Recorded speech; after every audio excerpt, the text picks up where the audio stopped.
பார்த்தா அவளுக்கு இருட்டேட்டே, என்ன ஏதுன்னு கேட்டா என் ட்ரெஸ் ரேட்டு. யாரு இருக்கா எனக்கு ஹார்ட் பீட்டா இருக்க, இருந்தா சொல்லுங்க என் லைஃபுக்கு ஒரு ரூட்டு. அவ பார்த்தா ரைட்டு நானே பிரைட்டு, அவ போனா ரைட்டு நானே குயிட்டு.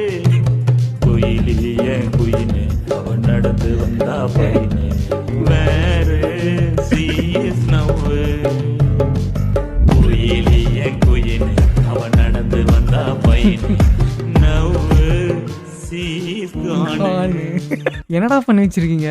வீடியோ ப்ரொடக்ஷன்லாம் நல்லா இருக்கு. அதுல வந்து சில கரெக்ஷன்ஸ் பண்ணா நல்லா இருக்கும்னு நினைக்கிறேன். அந்த பாடினவர் எனக்கு தெரிஞ்சு இவர் தான் பாடிப்பார்னு நினைக்கிறேன். அந்த பாட்டு ஃப்ரேம்ல வர அந்த ஆளு அவர் பண்ற ஆக்ஷன்ஸ் அவாய்ட் பண்ணா நல்லா இருக்குடா. ஆனா ஒரு நடந்தா இருப்பாரு. வெரி ஷீர் கானு ப்ரோ சத்தியமா எதுக்கோ வந்தோம் ப்ரோ, ஜெயிச்சு கொண்டாடலான்னு வந்தோம் ப்ரோ.